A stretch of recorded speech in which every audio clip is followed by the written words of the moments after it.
a todos vocês. Estamos aqui com mais um vídeo do canal YouTube História Legal, um canal comprometido com a verdade, um canal do regional para o universal. Então, fiquem com mais esse vídeo no canal YouTube História Legal. Bom, eu gostaria de deixar assim uma frasezinha que para mim é de certa forma fundamental. É uma frase de Leonardo da Vinci, o personagem que eu coloquei aqui para vocês, autor da Mona Lisa, né? Quem pintou a Mona Lisa, aí está uma obra de Leonardo da Vinci, um gênio, né? Eu considero um gênio e sou uma grande admiradora de Leonardo da Vinci. E ele tem uma frase que é: a simplicidade é o último grau de sofisticação. Leonardo da Vinci. Eu sou muito fã dessa frase. A simplicidade é o último grau de sofisticação. Né? Eu creio assim que isso diz tudo. Não precisa a gente salientar mais, né? Porque as pessoas que estão assistindo vão entender o que eu quero dizer. Bom, o último vídeo que vocês assistiram, em primeiro lugar, eu quero me desculpar com vocês, que houve ali uns probleminhas no áudio. No final ali das estatísticas, quando a gente estava explicando ali uma das tabelas, deu um probleminha de áudio ali. No momento que a gente está gravando, muitas vezes isso não aparece, né? E depois a gente edita, talvez no editar tenha acontecido esse problema. Então eu quero me desculpar com vocês. Quero lembrar a vocês que eu não sou uma cineasta, né? Eu não sou profissional da ciência, né? Da cinematografia, né? Cinegrafia, né? Eu até posso ser considerada uma cinófila, porque eu adoro cinema. Sempre que vou a Porto Alegre vou com a minha filha, e se ela não estiver disponível eu vou sozinha, né? Então eu me enquadro nesse grupo aí de cinéfilos. Adoro assistir filmes, séries, né? E de tanto assistir filmes e séries, agora eu estou fazendo uma, claro, que não é uma série cinematográfica, né, do porte de Steven Spielberg, né, que é um cineasta magnífico, né, que eu adoro os filmes dele, né, como A Lista de Schindler, também o ET, né, que foi um filminho muito simpático e maravilhoso, que tem uma lição humana muito bonita, né? Então eu quero dizer assim que claro, eu não tenho a formação, né, para trabalhar com cinema.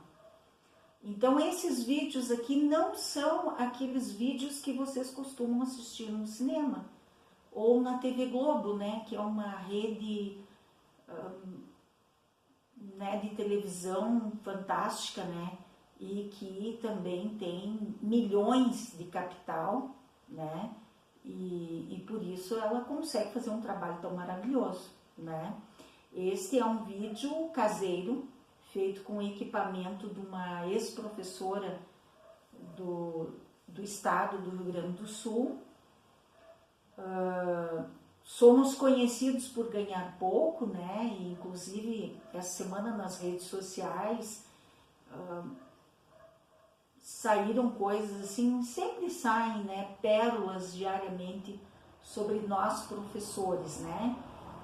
Querendo diminuir a nossa capacidade até, o nosso profissionalismo e a nossa capacidade.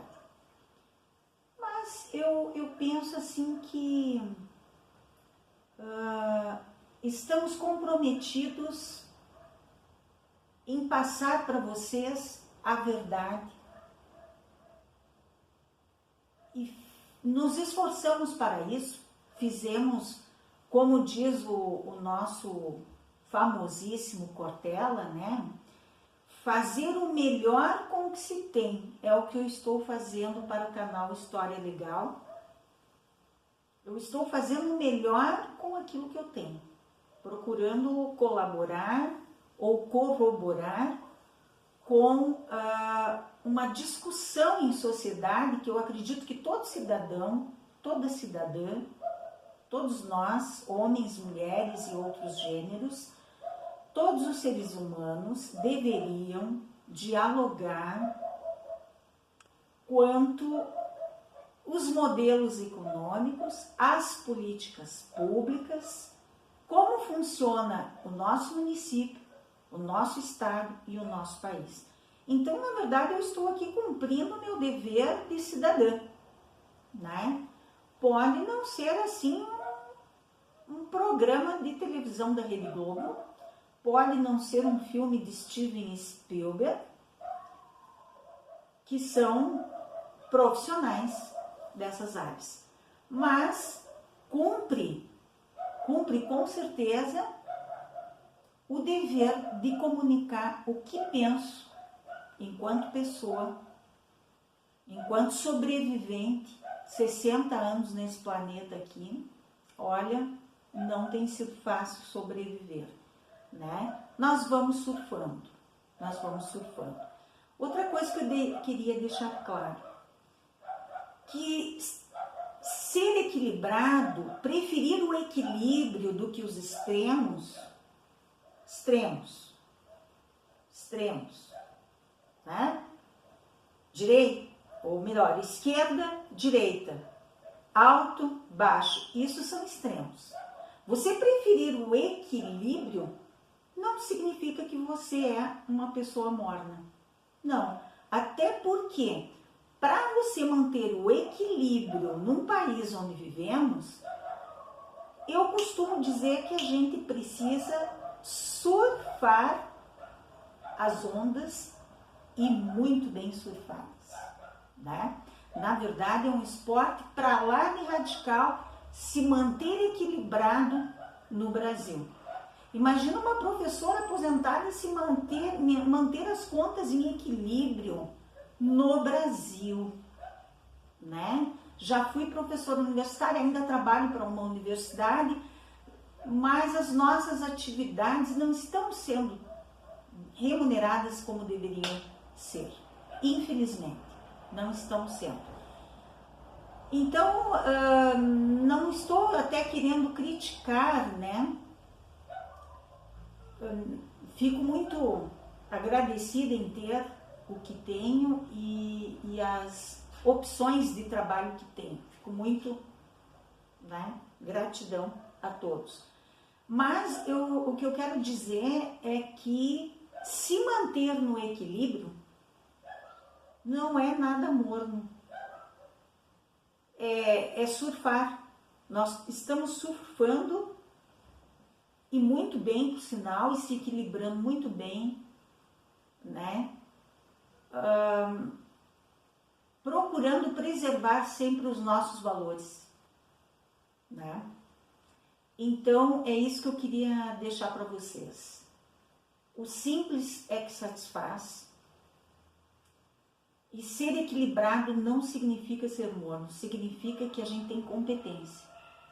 A gente tem que ter muita competência para se manter equilibrado no país em que vivemos, com os desafios que nós temos, principalmente para manter pelo menos as contas em dia. Pelo menos isso. Então, iniciando assim essa nossa conversa, né? Porque eu gosto tudo muito bem delimitado, tudo muito bem esclarecido. Voltamos à vaca fria, né? Então, nós queremos nesse capítulo mostrar para vocês o relacionamento do governo com o frigorífico e do frigorífico Friva, Frigorífico Acariense S.A., com o governo.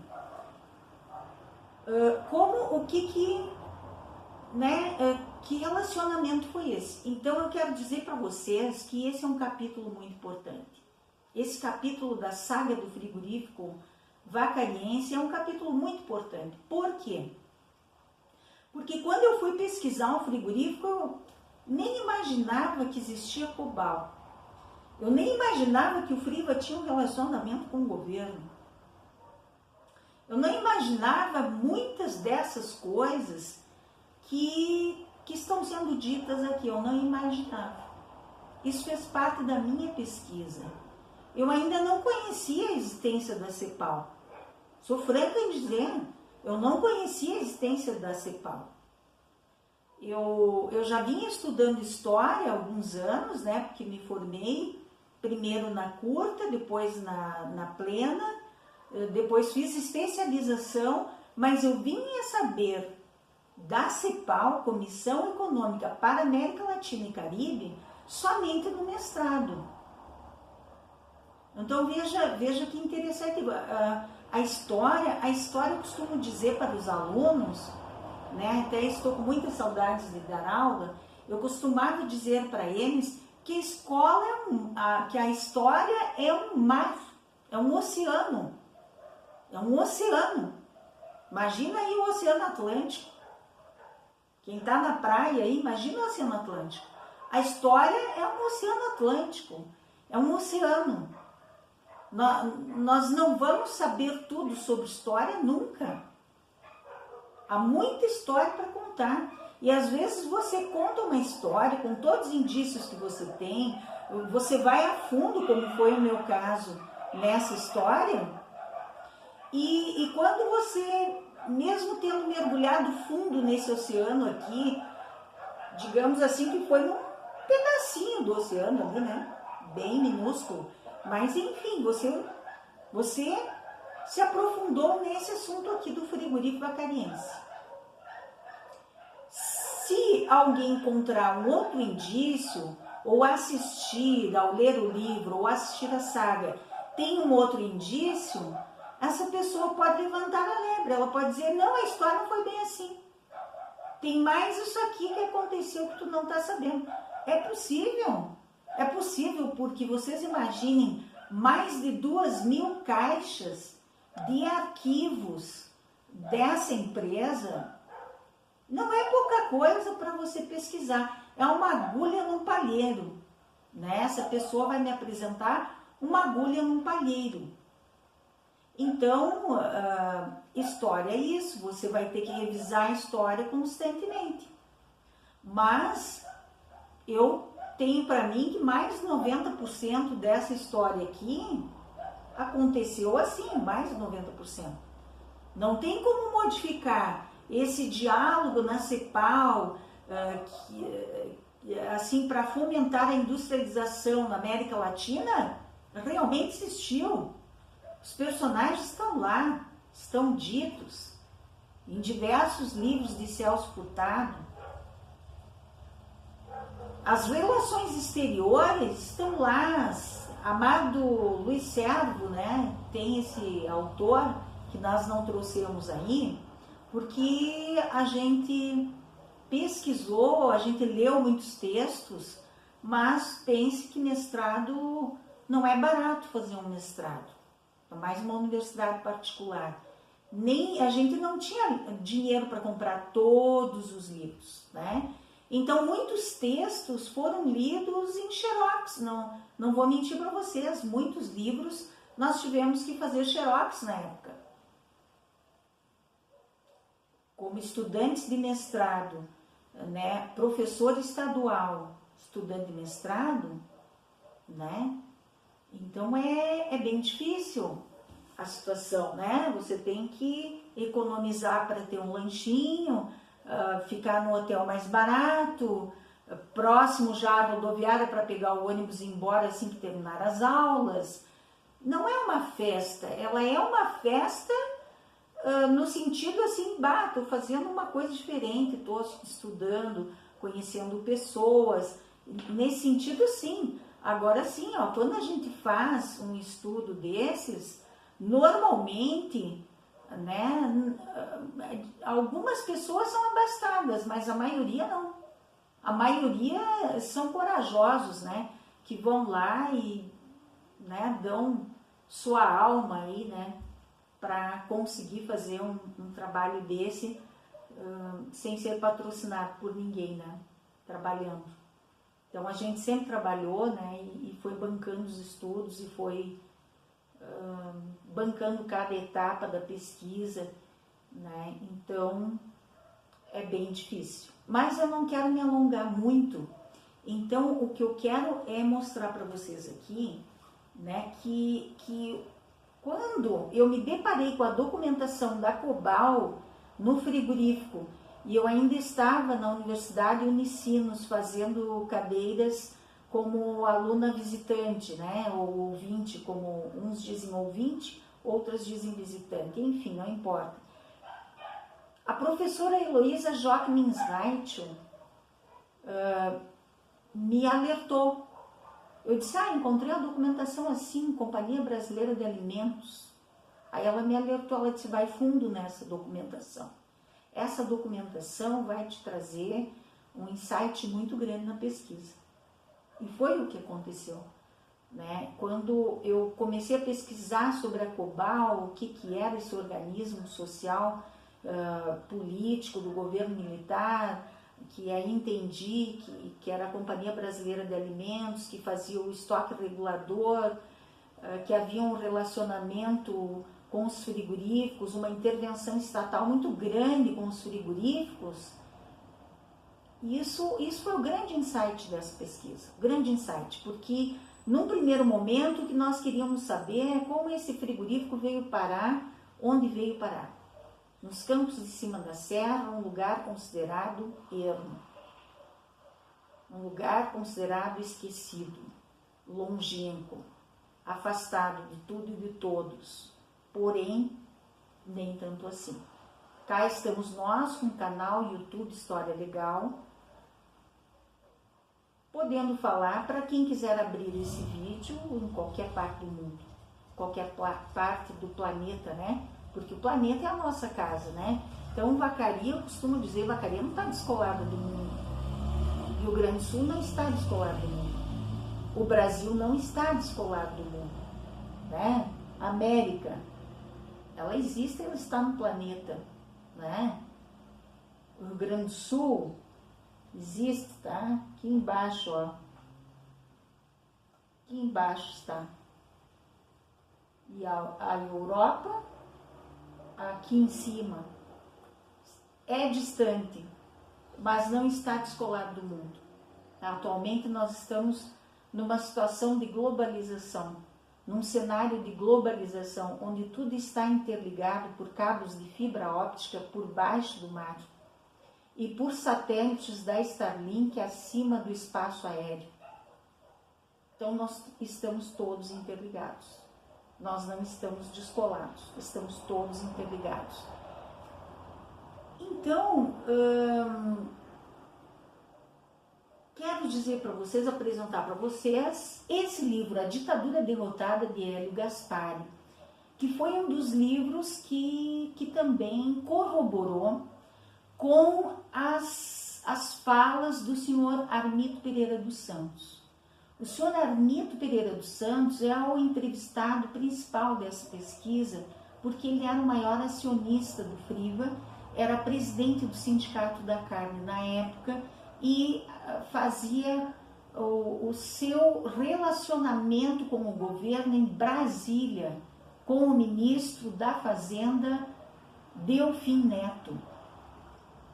E esse livro está comprovando que havia o ministro Delfim Neto, que era ministro da Fazenda, no período da ditadura militar. Entenderam? Então aqui, há alguns textos aqui que corroboram com as falas do senhor Armito. Então, vamos sem mais delongas, né? Vamos dar uma palhinha, como eu costumo dizer, um pequeno cafezinho aqui do livro, para vocês verem o que eu estou querendo dizer, né? Como nós começamos a introduzir a poesia no vídeo passado, vamos começar com uma poesia que está dentro do livro A Ditadura Derrotada, de Hélio Gaspari, da Companhia das Letras, né? Este livro aqui, O Sacerdote e o Feiticeiro, A Ditadura Derrotada, né? Deixa eu ver o ano aqui para dizer para vocês, 2003, certo? 2003. Vamos começar com um poema. Como dizia o poeta Cacaso, ficou moderno o Brasil, ficou moderno o milagre. A água já não vira vinho, vira direto vinagre. Olha, isso diz muito, né, de como está ficando a água aqui no Brasil, né? Aqui nos campos de cima da serra também existe poluição através dos defensivos agrícolas e agrotóxicos. Então a gente quer alertar. Como dizia o poeta Cacaso, ficou moderno o milagre, a água já não vira vinho, vira direto vinagre. Então, o milagre brasileiro chamara-se Delfim Neto. Em 4 anos, saíra 18 vezes na capa da revista Veja. Uma na edição latino-americana, da Newsweek, e outra como super-homem na institucional Investor. Era o principal personagem do governo nas primeiras páginas dos jornais. Caso raro de ministro recebido pelo presidente Richard Nixon, na Casa Branca, Estados Unidos. Nos seus 7 anos de mandarinato, olha, mandarinato. O que significa mandarinato? Que a ditadura militar era manda quem pode e obedece quem precisa, né? Isso não é nada democrático. Então, o mandarinato era de 1967 ao 1973. O Friva começou a ser construído em 1966. O seu primeiro abate foi em 1973, só para lembrar. O produto interno bruto crescera 85% e a renda per capita 62%. Ao santo do milagre, o futuro governo reservava um lugar no inferno. Olha, isso são palavras do Hélio Gaspari, não são palavras da Isabel. Muito bem. Vamos continuar aqui. O petróleo azedara o milagre. Seu mago virava vinagre. Quem é o dura derrotado? Muito bem.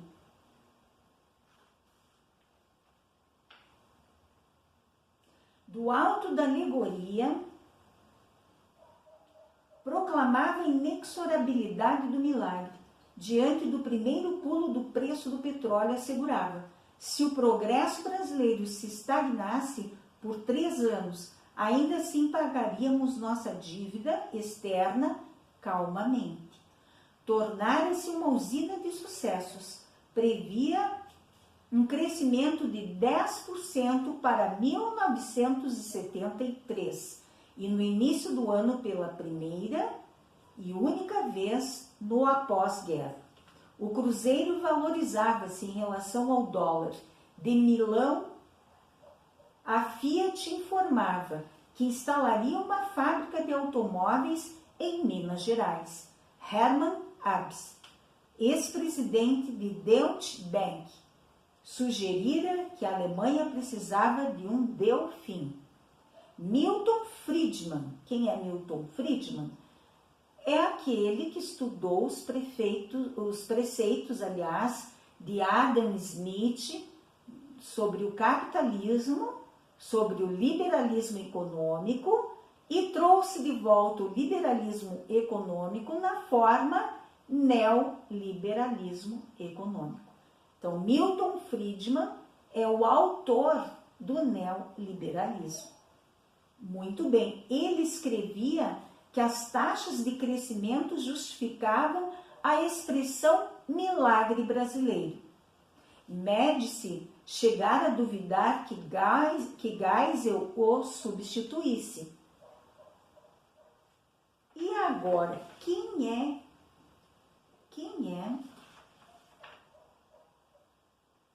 Médici? Médici é Emílio Garrastazu Médici, presidente militar do Brasil, que nós vamos trazer para vocês aqui, né? Esses dois livros são livros que em mestrado nós não citamos, mas são livros que eu utilizei para dar aula e são livros que a gente usa para consultar. Não é um livro que será citado numa pesquisa de mestrado, mas é um livro de um excelente autor, eu considero excelente. Quem não considera pode dizer ao contrário, mas eu considero excelente, Gilberto Cotrim. História Global, Brasil e Geral, volume único. Considero ele fantástico. Vamos só fazer aqui uma breve leiturinha do que foi o governo Médici, 1969 a 1974. 1969, o frigorífico já está sendo construído há 3 anos.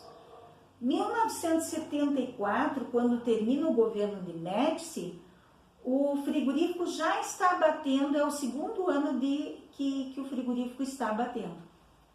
Então, no governo Médici, período conhecido como Anos de Chumbo, porque o Emílio Garrastazu Médici foi conhecido como presidente do regime militar a mais utilizar a tortura no Brasil.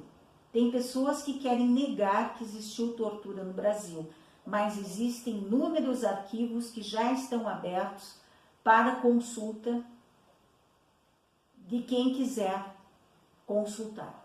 Não podemos negar que houve os porões da ditadura, houve sim. Então, o período conhecido como Anos de Chumbo, devido a isso, né? Devido a isso. O poder ditatorial e a violência repressiva contra as oposições foram ainda maiores. Os direitos fundamentais do cidadão foram suspensos. Aquilo que nós temos hoje na Constituição Federal, que garante os nossos direitos, as garantias fundamentais do ser humano, do indivíduo aqui brasileiro, não existia naquela época, foram suspensas. Né? Isso tudo foi reescrito em 1988 na nova Constituição, que pessoas quiseram rasgar nesses últimos 4 anos. Uma Constituição muito bem escrita, por sinal, com um texto reconhecido internacionalmente como um dos melhores, se não o melhor, em termos de democracia e direitos humanos. Então, nós temos que defender essa Constituição que foi muito bem feita. Eu assisti eu já era adulta, eu assisti toda essa fase da Constituinte, todo, passo a passo, tudo o que foi feito. Ulisses Guimarães era o presidente da Constituinte. Veio a falecer num acidente de helicóptero, um acidente muito estranho, muito misterioso. Ele nunca mais apareceu, nunca mais voltou desse acidente de helicóptero. Ulisses Guimarães, uma pessoa admirável. Essa Constituição que foi presidida por ele, essa Constituinte, que esse texto foi votado por milhares de pessoas, esse texto tão bem constituído é conhecido internacionalmente como um dos textos melhores e mais perfeitos, mundialmente reconhecido. Então nós temos que dar valor ao que nós temos. E o que nós temos é a democracia, é os direitos humanos, é uma Constituição que garante os direitos humanos. Nós só temos que praticar essa Constituição. Nós só temos que pegar aí um dinheirinho que não é caro a Constituição e comprar a Constituição e ler e ter ciência dos nossos direitos e deveres enquanto cidadãos. Porque ela é como ninguém dá muito valor à Lei Áurea 1888, mas ela teve valor sim. E foi uma mulher que assinou. E assinou a despeito de muitos homens. E afrontou o seu pai para isso. E afrontou toda a sua família para isso. Para assinar essa Lei Áurea. Por assinar essa Lei Áurea, ela nem ficou depois no Brasil. Ela foi embora do Brasil por assinar a Lei Áurea. Voltando aqui ao que nós vínhamos falando. Os direitos foram suspensos. Os direitos fundamentais. Qualquer um que se opusesse ao governo podia ser preso. Nas escolas, nas fábricas, nos teatros, na imprensa, sentia-se a mão de ferro do autoritarismo para divulgar seus projetos para o país. O governo militar utilizou-se em grande medida da televisão, que ampliava consideravelmente sua importância como veículo de comunicação social. A liberdade de expressão foi tolhida e na televisão o que aparecia era aquilo que o governo queria comunicar à população. Em termos de discurso era isso, era permitido aquilo que exaltava a ditadura e aquele comunicado que era o que a população tinha que fazer. Porque a população ela estava submissa a esse governo, né? Não era uma forma de governo onde do povo para o povo, como a democracia, é o governo do povo para o povo. É o povo que tem que decidir, ele que tem que votar através do seu voto sincero, honesto, consciente. Ele tem que votar, ele tem que fazer as escolhas. E num governo de ditadura, nós não podemos escolher nada, ninguém pode escolher nada. Esses 211 milhões de pessoas, 215 milhões, têm que se submeter ao que for mandado. Não se pode dizer nada. Se sofre violência, calado. É exilado, muitas pessoas foram exiladas do país na época da ditadura militar. Muitos artistas, né?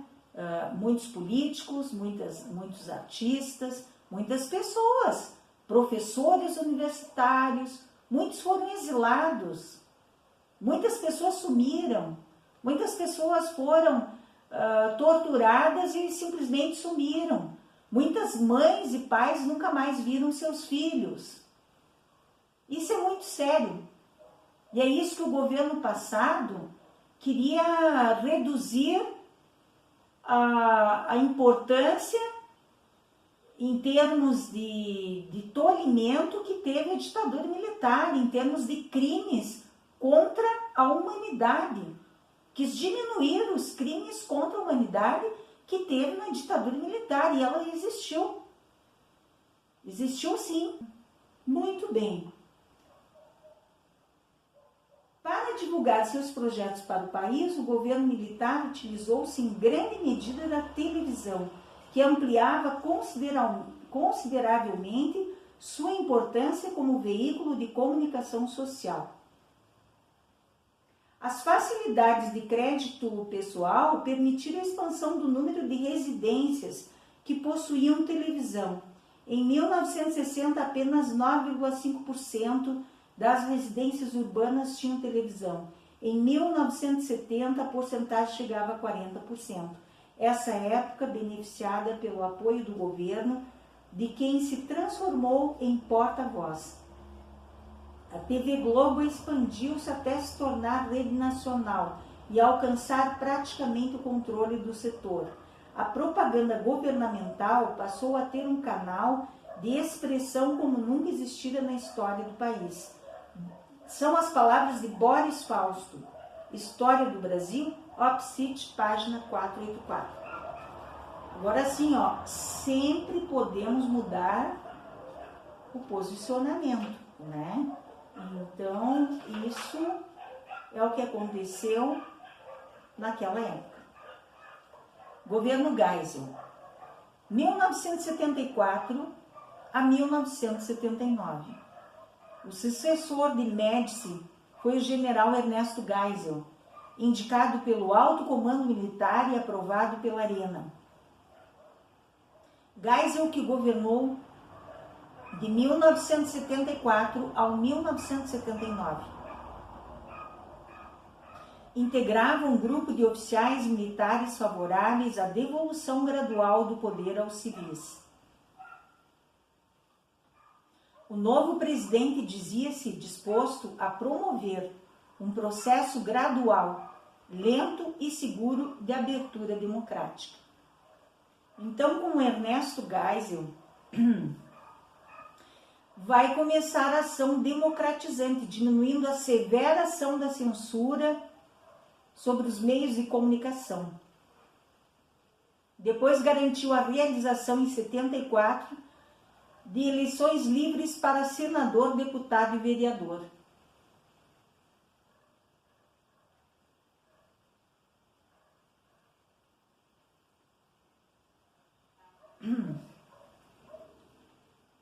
Mais tarde, 1979 a 1985, quando vai terminar a ditadura militar, o governo Figueiredo. As críticas ao autoritarismo cresciam em diversos setores sociais, quando João Batista Figueiredo iniciou seu governo. Sindicatos de trabalhadores, grupos de empresários, igrejas, associações artísticas e científicas, universidades e imprensa reivindicam de modo ainda mais insistente a redemocratização do país. Diante das pressões de grande parte da sociedade, Figueiredo assumiu o compromisso de realizar a abertura política e reinstalar a democracia no Brasil. Muito bem, não queremos nos alongar muito, isso é uma breve história, então, em acordo com Gilberto Cotrim, História Global, Brasil Geral, volume único, editora Saraiva. Foi um dos livros que a gente usou para consulta e também usamos aqui o Cláudio Vicentino e Jean Paolo Dórigo, História do Brasil, editora Cipiani. São dois clássicos aí, livros utilizados na escola pelos professores de história, muitos anos, mas são autores maravilhosos, são autores sensacionais, eu gosto muito deles. Vamos então terminar, né, com uma última pequena leitura aqui ao livro do Hélio Gaspari, para vocês entenderem um pouco do que foi a ditadura militar, que é o cenário em que o Friva começa seus abates. E trabalha muito, né? Vocês viram aí nas estatísticas que ele trabalhou muito, ele vendeu muito, ele exportou muito, né? A exportação era duras penas. Ele ia a Brasília com um grupo de empresários, né, do mercado da carne e fazia um diálogo lá com o ministro Delfim Neto. Depois o Delfim saiu, provavelmente eles continuaram a conversar, a dialogar com o próximo ministro, né? Mas houve um relacionamento muito intenso do governo com esse frigorífico através da Cobal. E nós sabemos que não foi o único frigorífico, né, que teve esse relacionamento com o governo. Muito bem, mas para não alongar muito,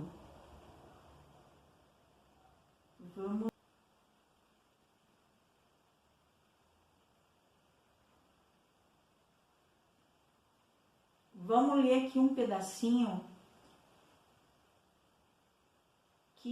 que vai assim abrir um pouco para entender como foi promovida a industrialização no Brasil, de que forma o governo ajudou. Ofuscado por Delfim, Reis Veloso parecia destinado a ser uma sombra do brilho intelectual de Simonsen, de quem fora aluna em 2 ocasiões. Nas semanas de organização do governo, levou a Geisel uma ideia e um projeto. Sugeriu a transferência dos recursos do PIS/PASEP, da Caixa Econômica e do Banco do Brasil para o BNDE. Coisa de 12 bilhões de cruzeiros, uma montanha de dinheiro, considerando-se que em 1972 a União financiara 30 bilhões de cruzeiros dos 44 bilhões investidos em capital fixo. Desses 30, cerca da metade vinha dos 2 grandes fundos criados por Médici. Como o BNDE era subordinado ao planejamento no fim da manobra, a arca de investimentos sairia do Ministério da Fazenda para o Palácio do Planalto. Isso significava uma deliberada migração de recursos e poder. Transferia-se também o embrião de uma estratégia de ação do Estado. O projeto foi para as mãos de um general convencido de que a nação não se desenvolve espontaneamente. Precisa de alguém que a oriente e a impulsione, e esse papel cabe ao governo. Então era assim que pensava o governo na época, né? O governo achava assim, a nação não vai vai progredir sozinha, nós precisamos ajudar essa nação. Nós vamos orientar, vamos impulsionar, né? E achou que esse era o papel do governo. Aqui vocês vão lembrar das palavras do Eric J. Hobsbawm sobre o relacionamento do governo na Inglaterra, né, o governo da Inglaterra, na Revolução Industrial na Inglaterra. Simonsen queria jogar uma parte do dinheiro do PIS no mercado financeiro, mas Veloso tinha outras ideias. Os economistas do IPE estudavam os gargalos da economia brasileira e, se houvesse alguém interessado num projeto de desenvolvimento sob a coordenação do Estado, tinham mercadoria para oferecer. No final de 1972, 4 deles começaram uma pesquisa intitulada Crescimento Industrial no Brasil, em que se esboçava a ideia de uma intervenção organizada do Estado na economia de forma a dinamizar a indústria pesada.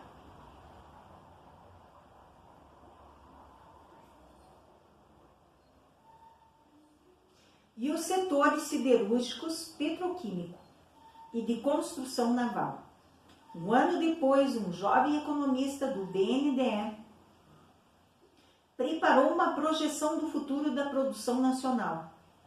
Havia sido encomendada pelo presidente do banco, Marcos Viana, ex-secretário-geral de Veloso no planejamento. Muito bem.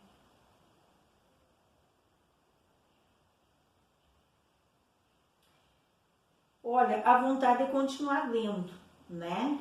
Mas, por aqui nós já vemos como que iniciou o fomento à industrialização no Brasil. O objetivo do governo, pessoas ligadas ao BNDE, o próprio BNDE havia sido criado em 1950, na década de 50, na época de Getúlio Vargas, e agora vem a corroborar com o projeto de industrialização no Brasil, porque eles vão pedir para o Banco Nacional de Desenvolvimento Econômico planejar essa industrialização no Brasil. E é aí que vai surgir o projeto do FRIVA. O senhor Armito Pereira dos Santos, ele afirma em suas entrevistas que o Banco Nacional de Desenvolvimento Econômico é que fez todo o projeto do frigorífico. Que o frigorífico era um projeto do Banco Nacional de Desenvolvimento Econômico. E que o local escolhido foi os Campos de Cima da Serra. Por quê? Porque havia uma logística impressionante. Estrada federal, estrada asfaltada na frente daquele terreno. Estrada nos fundos do terreno, estrada de ferro. né, por onde passava o trem. Gado abundante no estado do Rio Grande do Sul, na fronteira sul e aqui nos campos de cima da serra, em Vacaria. Estão aí todas as condições, né? E está aí lançado o relacionamento com o governo. Então, fiquem daqui para frente, nós vamos apresentar documentos da Cobal comprovando, né, esse relacionamento, como funcionava dentro do frigorífico esse organismo social chamado Companhia Brasileira de Alimentos. Fiquem com mais esse capítulo do canal YouTube História Legal. Não esqueçam de deixar o seu joinha, de se inscrever no canal, ative os sininhos para as notificações e não percam nenhum capítulo dessa instigante história, que mostra para nós como aconteceu o milagre brasileiro, como foi a ditadura militar e como foram criados organismos industriais no Brasil que forneceram bastante empregos, foram muito importantes para as comunidades onde se instalaram. Forneceram empregos, trouxeram dinheiro, trouxeram estrangeiros para gastar aqui, para investir aqui. Teve uma série de coisas positivas. Infelizmente, teve os porões da ditadura, que não é nada legal. Teve a tolhida liberdade de expressão, que eu não estaria aqui conversando com vocês se fosse ditadura. Esse canal aqui não estaria aberto se fosse ditadura. Já pensem assim, essa história não seria contada tão profundamente se nós estivéssemos vivendo um regime de ditadura.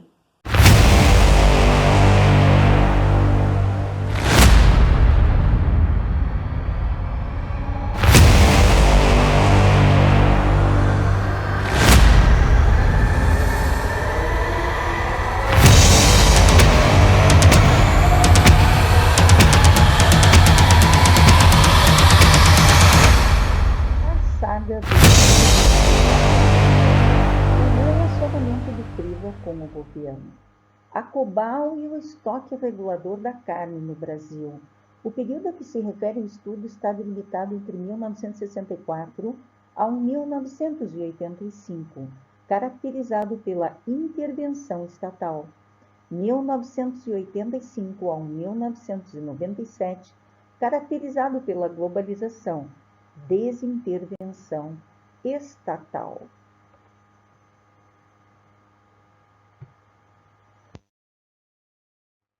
Bom, então aqui nós temos a tabela número 12, abates totais do Friva de 1984 a 1997. Nós queremos fazer uma errata. Nós apresentamos já essa tabela no vídeo passado, mas não salientamos que o total que figura nessa tabela é o total geral. Esse total se refere a todo o período de abate do Friva, de 1973 a 1997. Então, gostaríamos de deixar bem claro essa situação. O total de abates, então, nesse período, que é o período total, é 821 mil cabeças, 821.808 cabeças. Uma coisa também que queremos evidenciar são os períodos mais produtivos, os meses mais produtivos. Janeiro, fevereiro, março, abril e maio. Aí vem a decair no mês de junho, julho, agosto, setembro e outubro. Nós acreditamos que esse período se refere ao outono e inverno, já que o inverno é muito rigoroso aqui no estado do Rio Grande do Sul e provavelmente o gado venha a sofrer com isso. Depois ele volta a se recuperar em novembro e dezembro. Gostaríamos de dizer que os pecuaristas, economistas, agrônomos, vocês sempre podem contribuir, né? Porque vocês conhecem melhor, vocês podem explicar para nós se esses meses aqui, se é devido a ser outono e inverno, que é um período mais rigoroso e um pouco mais difícil para o gado. Pode se sentir à vontade para expressar a sua opinião. Nós só pedimos que seja de forma respeitosa e que venha sempre a colaborar com as análises, tá? Então, a gente não está tolhendo a livre expressão de ninguém. Nós só não queremos comentários que não venham a contribuir com nada, né? Só isso. Mas é sempre bem-vindo, né? Em termos de análise dos profissionais que trabalham nesses mercados. Pessoas do agronegócio, pecuaristas, pessoas que trabalham com a pecuária especificamente, economistas, agrônomos. É sempre bem-vinda uma boa opinião e coerente, né, com aquilo que vocês trabalham, que vocês têm a expertise, né, a sua expertise.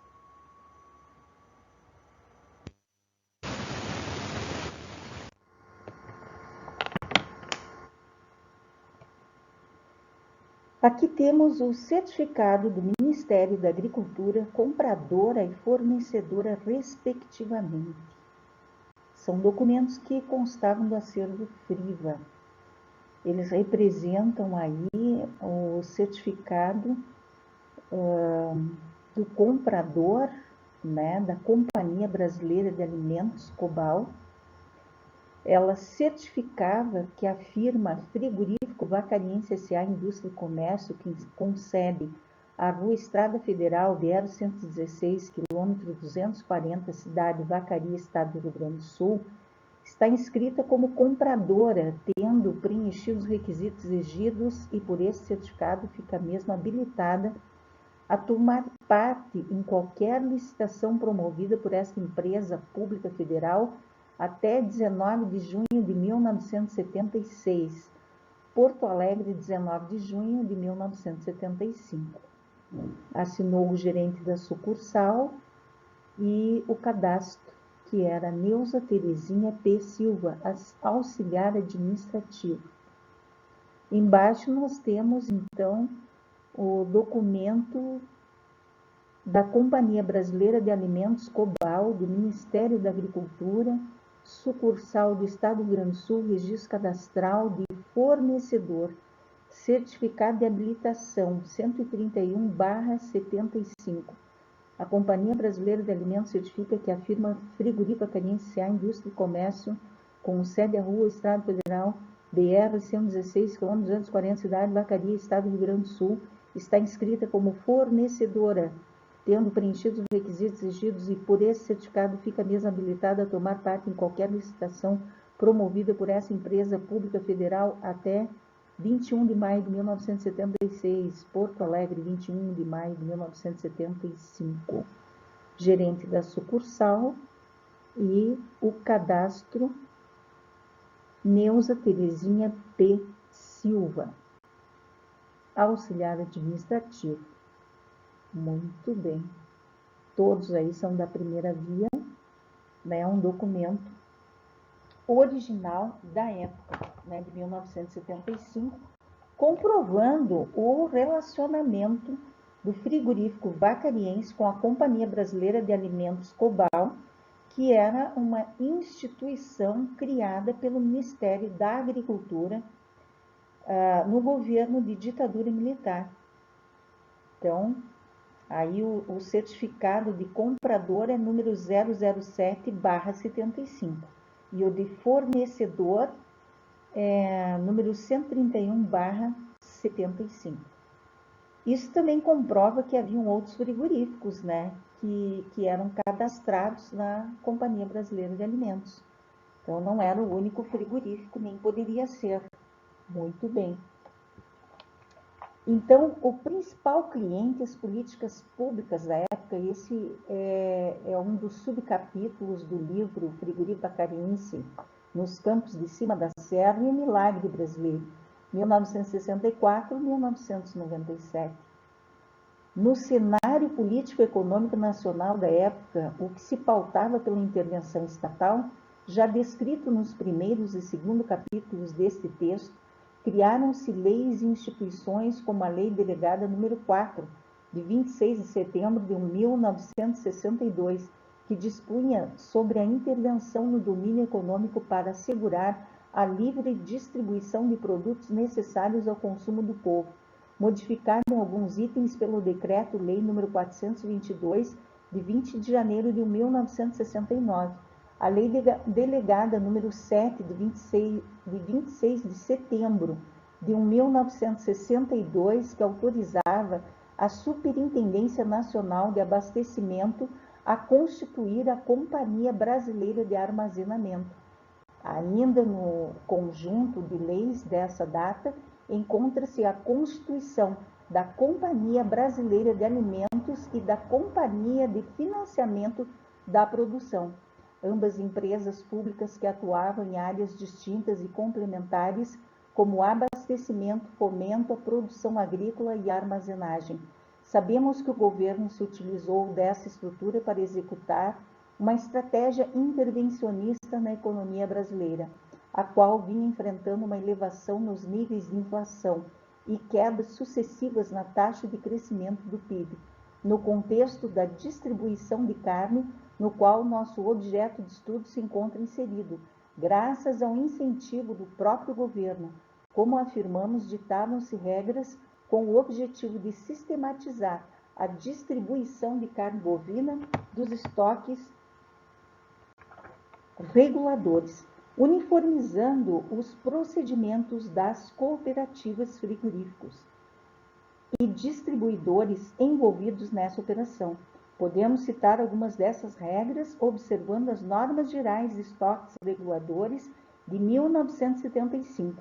A distribuição de carne bovina era feita semanalmente, observadas as cotas dos frigoríficos, cooperativas e COBAL/SUNAB, segundo um cronograma que acompanhava o documento Normas Gerais, distribuídos a todos os interessados.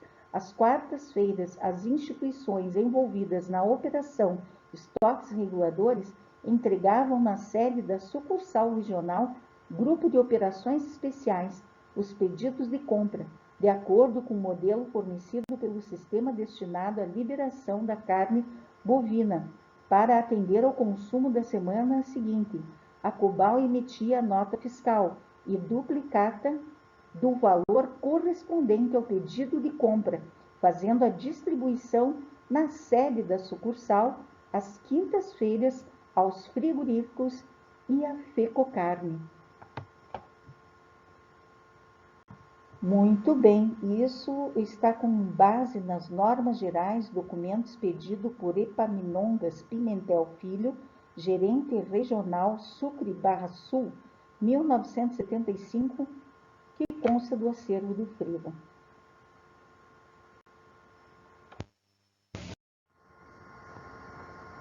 Depósitos sem limite, Banco do Brasil, estocagem de carne, informações Banco do Brasil, S.A. Notamos no documento a expressão depósito sem limite e a descrição empréstimos para custeio à produção industrial. Indústria de transformação. Também percebemos uma anotação feita à caneta no canto inferior esquerdo, a qual diz juros sem estocagem SUNAB/74, empréstimo capital de giro.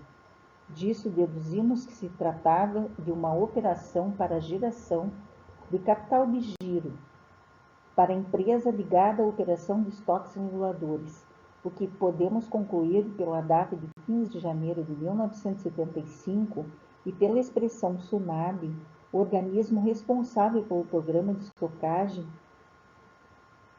dos estoques reguladores do governo da época. Portanto, é um documento de pagamento de juros do empréstimo citado. O envolvimento do Banco do Brasil pode ser notado na figura 21, revelando o controle feito pelo governo à operação dos estoques reguladores. O documento Estocagem de Carne, informações ao Banco do Brasil S.A.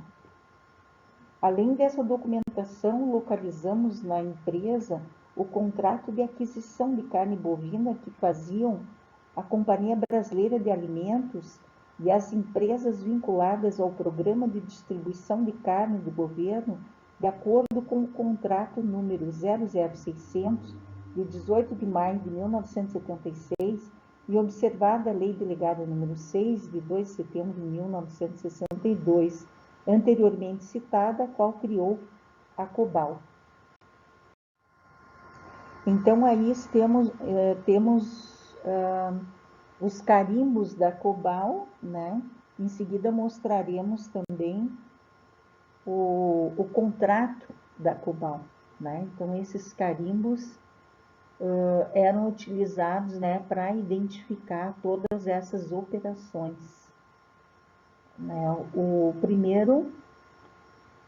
Os 4 primeiros algarismos devem corresponder ao CIF do frigorífico e os 2 últimos ao mês de produção. Então, os 4 primeiros algarismos 0782 correspondiam ao CIF do frigorífico e 01 é o mês de produção. Então, aqui seria a produção de janeiro, por exemplo. 76 provavelmente é o ano, né? Estoque regulador. ER, né? Cima no triângulo ER, estoque regulador. O F, modelo de carimbo a ser aplicado em todas as peças de carne de vaca. Então, como o abate dele geralmente era bovino, geralmente ia esse carimbo, né? Para a COBAL, ele fornecia o bovino. E o M embaixo, modelo de carimbo a ser aplicado em todas as peças de carne de novilho. Então, quando era um novilho, colocava-se a letra M, esse carimbo com a letra M.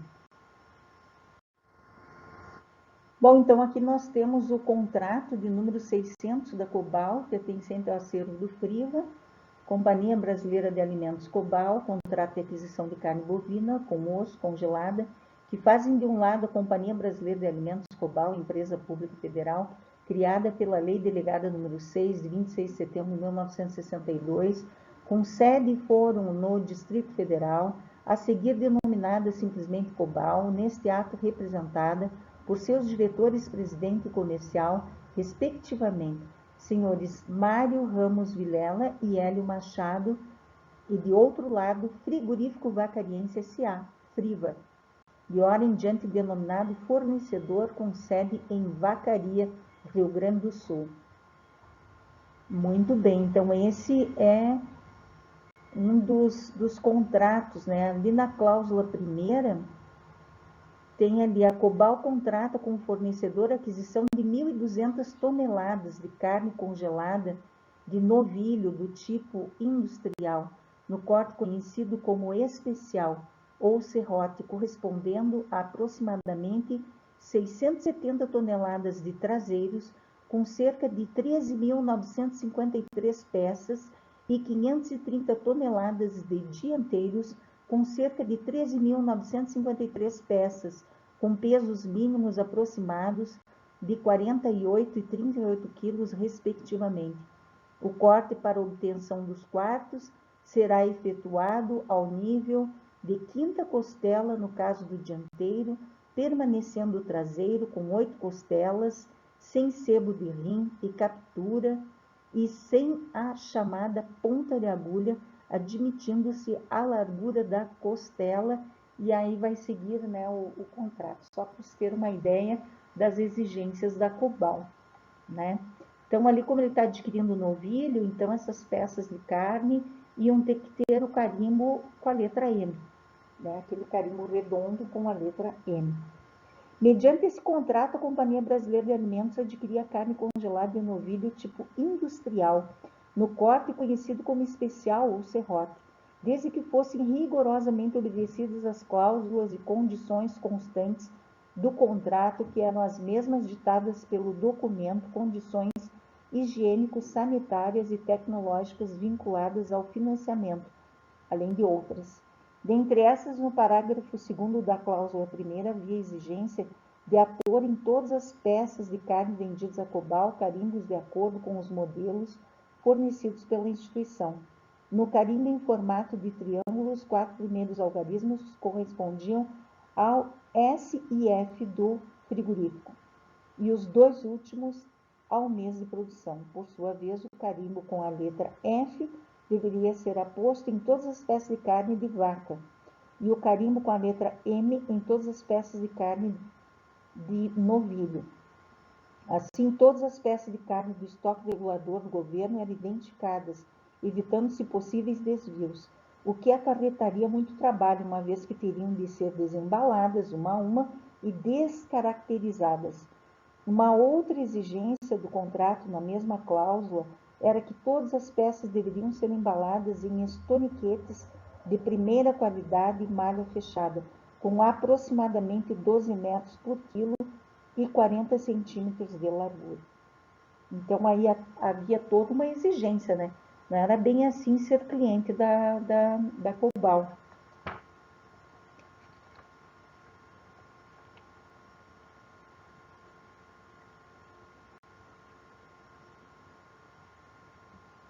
Dentre os quesitos necessários, né, para ser credenciado junto à Cobal, dentre eles deveriam estar todas as obrigações tributárias em dia e ter o nome limpo no comércio, o que incluía cartórios judiciais, obrigações trabalhistas, bancos e instituições financeiras. Aqui podemos notar que a temeridade dos pecuaristas do município de Vacaria quanto à idoneidade da empresa nessa época devia-se mais ao preconceito quanto ao estrangeiro do que a uma razão concreta para temer o não pagamento. O controle que a Cobal exercia sobre os fornecedores de carne credenciados no sistema era muito exigente, fato que comprovamos ao ler o documento Direct 75-203, sob a forma de carta vinda de Brasília e datada de 23 de abril de 1975. A correspondência era dirigida a Armito Pereira dos Santos, assinada por Hélio Machado, diretor comercial da Companhia Brasileira de Alimentos, que, de acordo com o documento, estava instalada na SBN, Palácio do Desenvolvimento, 4º andar. Traz o documento. Nos termos do convencionado entre esse frigorífico e esta companhia, e objetivando a preferência na distribuição da carne congelada fornecida a Cobal, quando da entre-safra aos compradores tradicionais dessa organização, solicitamos informar os nomes, CGC, inscrição estadual e endereço de seus clientes e quantidades médias mensais pelos mesmos adquiridas. Também anotado o controle exercido pela Cobal pela leitura de documento Direct 75/286, de 9 de maio de 1975, provindo de Brasília, dirigido à mesma pessoa e redigido pelo mesmo diretor comercial citado, no qual consta: comercialização dos estoques reguladores com o objetivo de racionalizar a comercialização dos estoques de carne congelada, adquiridos pelo governo através dessa companhia, bem como evitar soluções imediatistas à época da entre-safra. Estamos elaborando um programa regular de distribuição de estoques, tendo como base a estrutura técnico-econômico-financeira das empresas que participaram do plano de estocagem para 1975.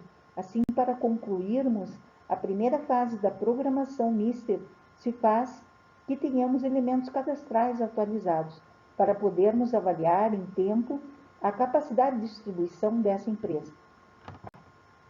Nessa última carta, além da constatação do controle que a Cobal exercia sobre seus licitantes, transparecem os objetivos da política de estoques reguladores, com o objetivo de racionalizar a comercialização dos estoques de carne congelada adquirida pelo governo através desta companhia, bem como evitar soluções imediatistas à época da entre-safra.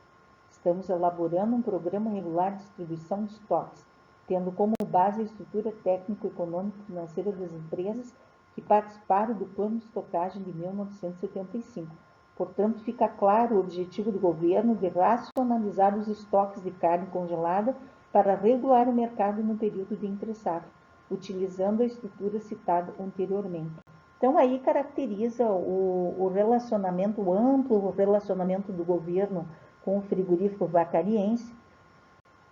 Observem que há uma exigência muito grande também para a participação desse programa do governo, né, que era de estocagem de carne congelada, né, de bovinos, e que havia todo um controle, né, para uma distribuição mais efetiva no território nacional de carne, né? Havia toda uma política pública, né, no mercado da carne e que estavam envolvidos os grandes frigoríficos brasileiros. Bom, então aqui nós temos a tabela número 13, movimentação de valores entre Cobal e Friva. Fonte Friva, balanços contábeis de 31 de dezembro de 1974 a 31 de janeiro de 1984. Pensem que em 73 o Friva iniciou os abates. Em 74 ele começa o relacionamento dele com a Companhia Brasileira de Alimentos e o estoque regulador de carne do governo da época da ditadura militar. Esse relacionamento vai se encerrar em 31 de janeiro de 1984, que coincide com praticamente o término da ditadura, que vem a terminar em 1985. Então, a ditadura militar está decaindo, já está havendo a abertura, né? A abertura política, lenta, gradual e segura, nas palavras de Ernesto Geisel, presidente da República do governo militar, no final da ditadura militar. Muito bem. Esses valores foram retirados dos balanços de 31 de dezembro de 1974 a 31 de janeiro de 1984, transcritos dos livros diários do Friva do número 02 a 15. As designações estoque regulador, Cobal, empréstimo à produção e Banco Brasil com EGF são as contas contábeis em que estão registrados os valores da Cobal. Muito bem. Nós temos aqui registrado o estoque regulador, o empréstimo à produção e Banco do Brasil EGF. Então, o Banco do Brasil EGF é a carteira, né, do Banco do Brasil que administrava esses valores entre a Cobal e o Friva. E com certeza com outros frigoríficos, provavelmente a composição era a mesma. O estoque regulador, o empréstimo à produção e a EGF no Banco do Brasil. Através do Banco do Brasil eram transferidos o dinheiro do governo em troca do estoque de carne congelada para distribuição no mercado interno brasileiro. Então, 31 de dezembro de 1974, segundo ano de abate do Friva, 2.520.697 cruzeiros e 20 centavos. 31 de dezembro de 76, 3.441.352 cruzeiros e 20 centavos. 31 de dezembro de 1976, 3.720.632 cruzeiros e 10 centavos. 31 de janeiro de 1978, 33.811.525 cruzeiros e 16 centavos. 31 de janeiro de 1979, 64.823.319 cruzeiros e 37 centavos. 31 de janeiro de 1980, 123.664.908 cruzeiros e 32 centavos. 31 de janeiro de 1981, 136.846.959 cruzeiros e 43 centavos. 31 de janeiro de 1982, 35.219.754 cruzeiros e 70 centavos. Esses são os valores, né, de 74 a 82 do estoque regulador da Cobal. Verifiquem que ele vem num crescente, né? No segundo ano não chegou a dobrar, mas ficou bem aproximado. O terceiro ano ainda não dobrou, mas ficou um pouco mais elevado do que o segundo ano. No quarto ano, aí sim deu um acréscimo de 10 vezes mais, praticamente 10 vezes mais. No quinto ano, dobrou do quarto, praticamente. Não exatamente, mas praticamente dobrou. Né? No sexto ano, ele dobrou do quinto ano. Então, ele só vinha dobrando. Né? E no sétimo ano, ele aumentou em torno aí de quase 10 milhões de cruzeiros o estoque regulador. E 31 de janeiro de 82, ele veio a declinar bastante e ficou parecido com o valor do quarto ano. Mas foi um valor bem expressivo, 35.219.754 cruzeiros e 70 centavos. O que isso quer dizer? Que a produção do FRIVA está crescendo, ele está fornecendo cada vez mais para o governo militar, e lembrando que havia toda uma legislação e que os frigoríficos eram obrigados a entregar para o governo. Eles não podiam escolher ou o mercado externo ou o mercado interno. Havia uma legislação, havia um estoque regulador que fazia parte das diretrizes do governo militar. Então, os frigoríficos, não só o frigorífico vacariense, tinham que entregar toda a produção para a Cobal. E eles tiveram que se readequar. Se eles quisessem continuar no mercado da carne congelada, eles tinham que se readequar, porque tinha todo um padrão para fazer essa carne.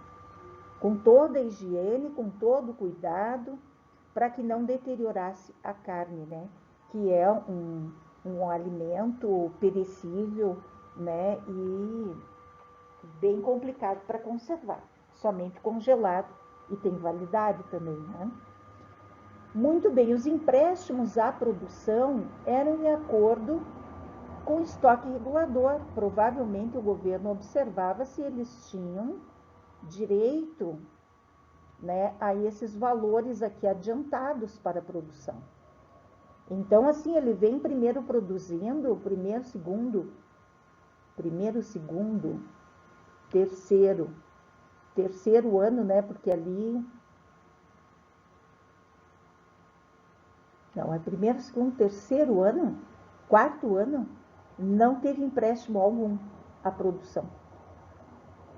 Eu me lembro que o senhor Armito, nas palavras dele, ele foi obrigado a ampliar as câmaras frigoríficas para atender a Cobal, Companhia Brasileira de Alimentos. E ao fazer isso, para ele se adequar, com certeza ele teve que pegar esse empréstimo à produção.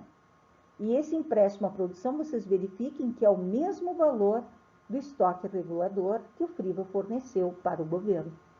Então, o governo, isso significa que o governo não perdeu nada ao emprestar esse valor, porque ele tinha em estoque de carne congelada para distribuir para o Brasil. No ano de 80, ele pegou metade do estoque regulador em empréstimo para a ampliação dessas câmaras frigoríficas. E no ano de 81, ele pegou bem menos da metade do estoque regulador. Ele pegou 829.632 cruzeiros e 5 centavos. Ele pegou bem menos do que o estoque regulador, que era 136.846.959 cruzeiros e 43 centavos. Em 31 de janeiro de 1982, ele pegou 18.964.483 cruzeiros e 30 centavos, que dá praticamente metade do estoque regulador, que era 35.219.1 754 cruzeiros e 70 centavos. Então, a gente quer evidenciar isso, que o Friva não ficou devendo dinheiro para o governo federal. As dívidas com o Banco Nacional de Desenvolvimento foram pagas bem antes da falência. E o estoque regulador, os empréstimos que ele pegava para ampliar a Câmara Frigorífica, era sempre bem abaixo do que ele fornecia de carne para o governo. Então, foi um relacionamento que houve que não trouxe prejuízo nenhum ao governo. Muito antes, pelo contrário. O governo controlava a produção de carne no Brasil. E aí, então, ainda tem um empréstimo em 83 de 2.709.211,90, que é bem inferior, né, a esses estoques reguladores. E a EGF do Banco do Brasil era 340.523.483 cruzeiros e 30 centavos. Houve um movimento de 243.194.201 cruzeiros e 25 centavos em 1984 de empréstimo à produção. E no Banco do Brasil, a EGF era 477.520.327 cruzeiros e 54 centavos.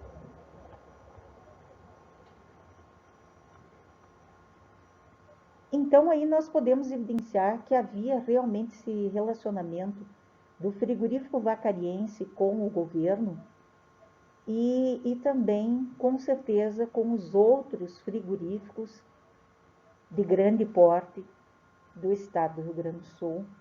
Havia o mesmo relacionamento.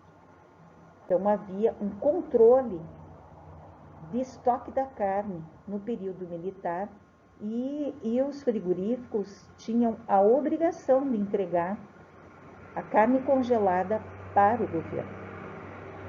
Claro que eles recebiam, né?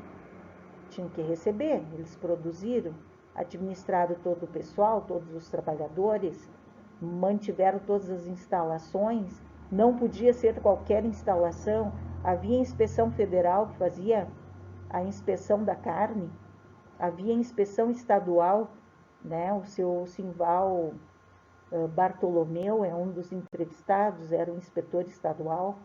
Então, havia todo um controle sobre a higiene, né? Havia toda uma fiscalização sobre a carne e toda uma administração do governo em cima da carne no Brasil.